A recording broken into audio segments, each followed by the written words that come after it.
this is an opportunity for you to hear some other proposals and ideas. The panellists have, some of them have been introduced. David Hamill will be the first, and as I said to you before, he's a person with experience both in politics directly, but also as an academic and writer. So I invite David Hamill to address you.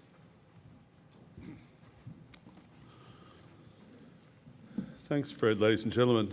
I think everyone's probably coming to the conclusion by now that the difficult issues that we're grappling with here, there's a real shortage of absolute rights and absolute wrongs. In fact, what it really comes down to is about what we value.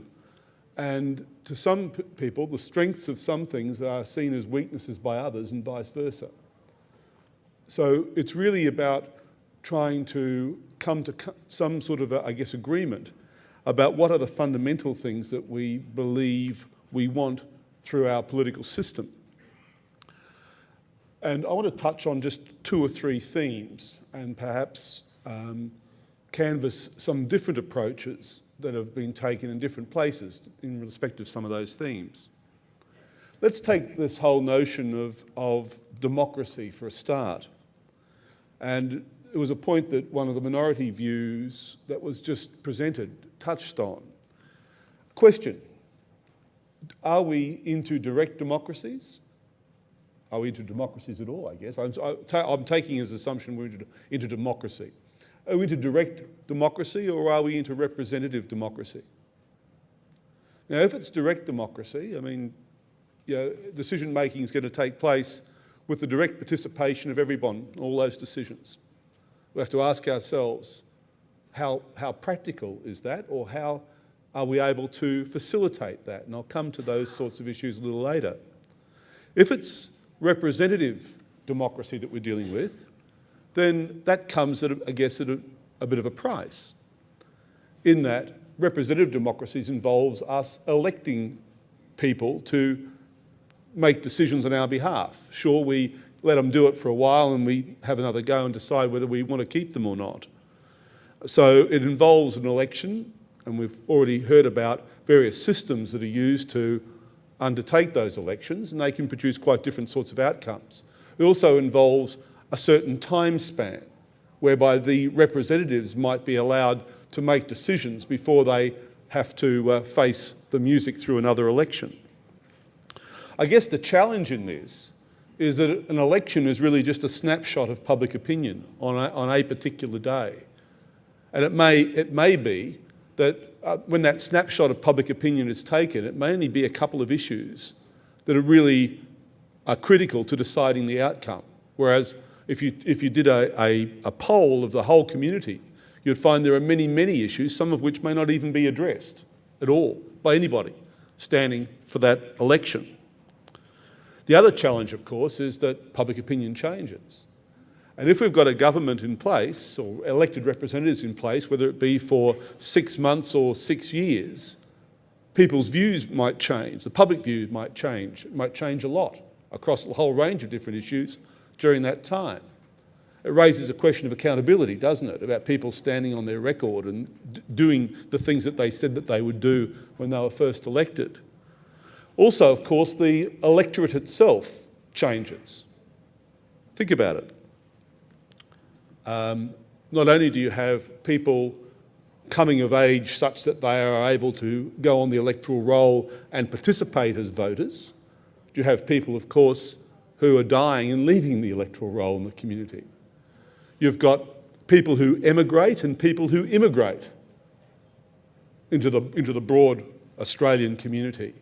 You've also got a lot of people who are moving around, so that at the time when they cast their vote for candidate A, they may have been living in far north Queensland, but 6 months later they may have moved to Tasmania, where their representative in the parliament is quite a different person for whom they didn't vote for at all. So you've got these issues within the system that we need to think about in terms of our choice of terms of direct or representative democracy. Perception, often I say perception in politics is as good as reality. There will be lots of people, I suspect, who tramped out in November last year and said they were going to vote for the new American president. But they didn't get a vote for Barack Obama. Barack Obama got elected president indirectly, because when people voted, there's a thing in the United States called an electoral college. So the president had to carry a majority, or the candidates supporting, or the people in the electoral college supporting Barack Obama had to be in a majority in the electoral college. In other words, he had to win a majority of the votes in particular states that return different numbers of people to that electoral college. It's happened before that a person who won the popular vote, or in theory had won the popular vote, didn't get elected because the system, in the way in which those votes were transmitted, meant that it may have won big states, may have won a couple of big states and lost all the rest of the small states. Won a popular vote but not win sufficient votes in the electoral college. In Australia, people say, well, we don't vote for our Prime Minister. It's true, you don't. You vote for a representative in your electorate who may or may not support, ultimately, the group who will form the government. So again, you've got this issue about direct and indirect. I want to make a comment about representation itself. Who's been represented? I mean, there are some who argue it should be interests that are represented. Indeed, there were some philosophers and political scientists back in the 19th century who argued against women having the vote at all, because, of course, their husbands or their fathers would represent their interests. Well, that's what the argument was given at the time. I don't think that would cut much mustard today, thank goodness. But there are others who would argue that it should be economic interests, like industries, that should be represented. Others would say, well, it should be geographic areas and the people who live within them. It's interesting how systems of government in different parts of the world have been adapted to try and give expression to the representation of different sorts of interests. There's a lot of talk about federal systems of government. Australia's not the only country in the world, of course, that has a federal system of government. I mean, the states in Australia are really historic of nature, as they are in the United States.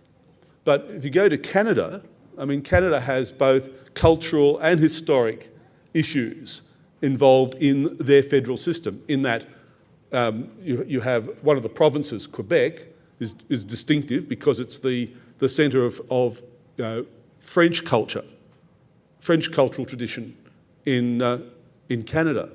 More recently, another state was created, another province was created in Canada in the north, Nunavut, to give a political, cultural expression to the aspirations of the Inuit peoples of Canada.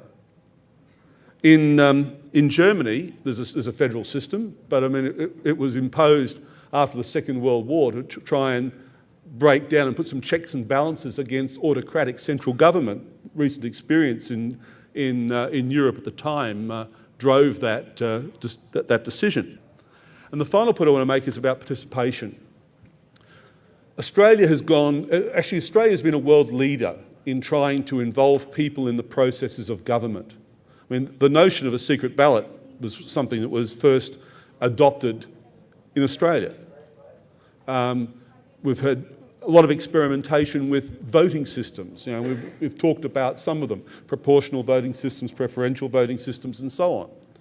Australia also goes to great lengths to ensure that people can get a chance to actually cast their vote. I mean, there are a lot of countries in the world that if you can't get along there on the day within the allocated hours for voting, you don't get a vote. We have our elections on weekends. In a lot of countries, it happens during weekdays. In Australia, we go to great pains to ensure that people in hospitals, who are at home with disabilities, who are in remote areas and so on, all get the opportunity to cast a vote through absentee voting and postal voting and so on and so forth. What challenges do we have in terms of the future, in terms of creating more direct processes of involvement? What do new technologies offer us in terms of online voting and so on? They're the sort of issues I think we could be thinking about. But I want to leave you with one last question and challenge in that. In terms of maximising participation and embracing new technologies, I believe it's very important that we also ensure that those who don't have access to those technologies are not overlooked, so they also can fully participate as a citizen in the community, even though through their geographic location or some other disability they may have in full access, which would otherwise impede them from the new modes that we adopt to facilitate maximum participation.